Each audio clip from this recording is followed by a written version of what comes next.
La Russie a publié ce matin de nouvelles informations explosives concernant l'attaque ukrainienne visant Poutine.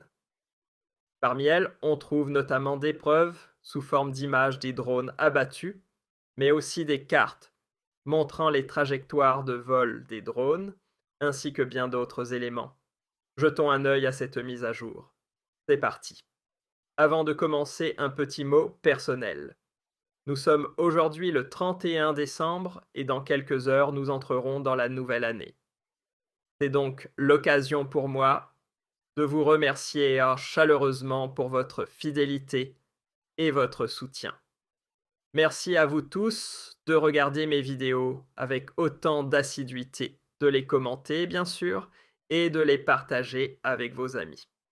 Je vous souhaite dès maintenant un excellent passage à la nouvelle année et je vous fais la promesse qu'on continuera sur la même lancée à fond, sans censure et sans langue de bois. Je continuerai à vous parler de ce que nos médias de masse vous cachent et je ferai tout pour vous tenir informé le plus rapidement possible des événements les plus importants.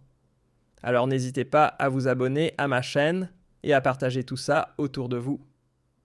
J'ai hâte de vous retrouver l'année prochaine. Restez surtout en bonne santé et curieux. Voilà pour l'introduction. Passons maintenant aux nouvelles preuves de l'attaque contre Poutine. Après que la Russie a révélé l'attaque ukrainienne visant le président Poutine-Zelensky, s'est empressé de pousser des cris d'orfraie en affirmant que ce n'était pas lui et qu'il voulait voir les preuves. Bien sûr, il est possible que Zelensky n'ait pas donné directement l'ordre, mais que ce soit plutôt les services secrets occidentaux, comme le MI6 britannique. Mais dans tous les cas, Zelensky était forcément au courant. Quoi qu'il en soit, la Russie a présenté aujourd'hui de nouveaux éléments concernant cette attaque. Et c'est ce que nous allons examiner ensemble. Le ministère russe de la Défense a publié une carte de l'attaque ukrainienne par drone visant la résidence de Poutine. Le ministère basé à Moscou a rendu publique une carte montrant les trajectoires empruntées par les drones ukrainiens à longue portée qui ont ciblé tôt lundi matin la résidence du président russe dans la région de Novograd. Selon Moscou, Kiev aurait déployé 91 drones durant la nuit du 28 au 29 décembre contre cette zone. Tous les appareils ont été neutralisés avant d'atteindre la propriété. La carte publiée mercredi par le ministère de la Défense illustre les itinéraires de vol des drones lancés depuis plusieurs points en Ukraine. Ces appareils ont traversé les régions de Bryansk, de Smolensk, puis se sont dirigés vers le nord en direction de la région russe de Novograd. Et voici justement cette fameuse carte diffusée par les autorités russes, mais ce n'est pas tout, il y a encore quelques détails supplémentaires à connaître. L'attaque aérienne a débuté le 28 décembre à 19h20. Et en raison de la durée de vol des drones, la défense s'est poursuivie pendant près d'une demi-journée de 20h27 dimanche soir jusqu'à 8h30 lundi matin. Kiev a lancé ses appareils depuis plusieurs directions différentes. Les assauts étaient ciblés, planifiés et répartis dans le temps. Les drones ont été abattus 49 au-dessus de la région de Bryansk, un seul au-dessus de Smolensk et 41 dans la région de Novograd.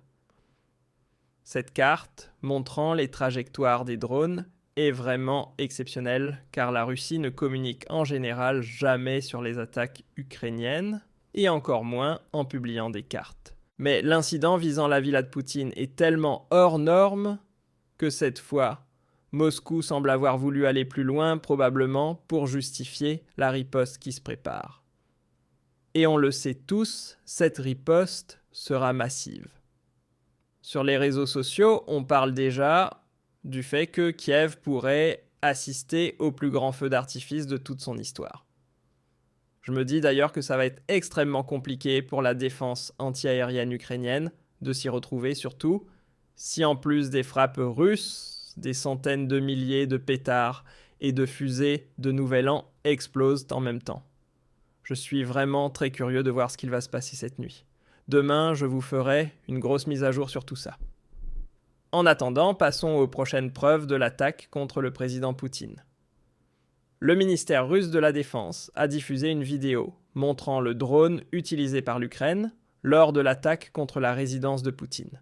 Un soldat russe visible dans la séquence publiée a déclaré qu'il s'agissait d'un drone de reconnaissance et de combat de type Shaklus-5, fabriqué en Ukraine et modifié avant son envoi. L'appareil aurait été touché à l'arrière par la défense anti-aérienne russe, mais serait resté en grande partie intact, un résultat exceptionnel, a-t-il souligné. Toujours selon le soldat, la charge explosive de la drone, qui n'a pas explosé, contenait une grande quantité d'explosifs et visait clairement à éliminer des personnes ainsi que des cibles civiles. D'après la déclaration officielle, les intentions du gouvernement ukrainien seraient bien confirmées par les fragments de drones abattus dans la région de Novograd, certains étant équipés d'ogives contenant des éléments de frappe conçus pour tuer.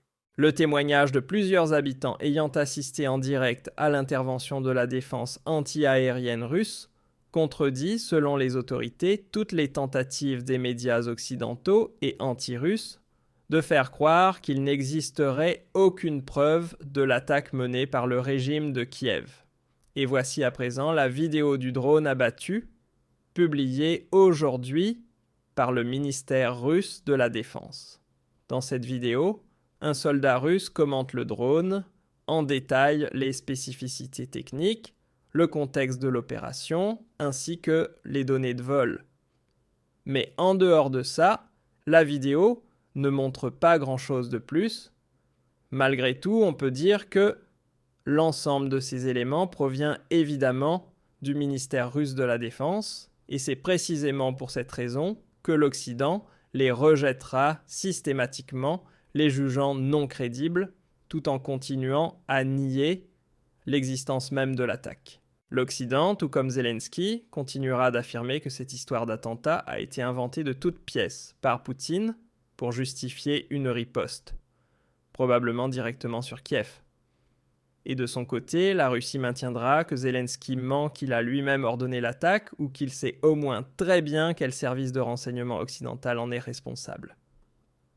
La vérité, on ne la connaîtra probablement jamais, mais ce qui est sûr, c'est qu'on peut désormais s'installer confortablement et attendre le grand coup de représailles. Ce qui est encore plus important, c'est surtout d'attendre maintenant la réaction de Donald Trump. Car cette attaque de drone n'a qu'un seul objectif, saboter le processus de paix porté par Donald Trump, et cela l'a évidemment mis hors de lui. Combiné à l'ultimatum adressé à Zelensky jusqu'à Noël, cette situation va très certainement pousser Donald Trump à prendre une décision. Nous verrons dans les prochains jours comment les choses vont évoluer. La Russie a d'ailleurs déjà déclaré après cette attaque: « Après ce qui s'est passé, tous nos efforts sont caducs. Nous ne nous sentons plus liés par quoi que ce soit de ce que nous avions proposé. » Autrement dit, on repart pratiquement de zéro. Reste à voir si Donald Trump laissera faire ou s'il dira « Peu m'importe, Poutine fonce, tu as carte blanche. Finis-en avec Zelensky, je ne veux plus entendre parler de paix. » Alors voyons comment tout cela va se dérouler.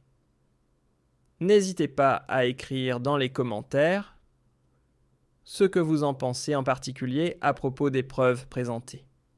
Pensez-vous que ces éléments sont authentiques? Ou estimez-vous au contraire qu'ils ont été fabriqués de toutes pièces pour justifier cette riposte? Comme toujours, donnez votre avis dans les commentaires sous la vidéo.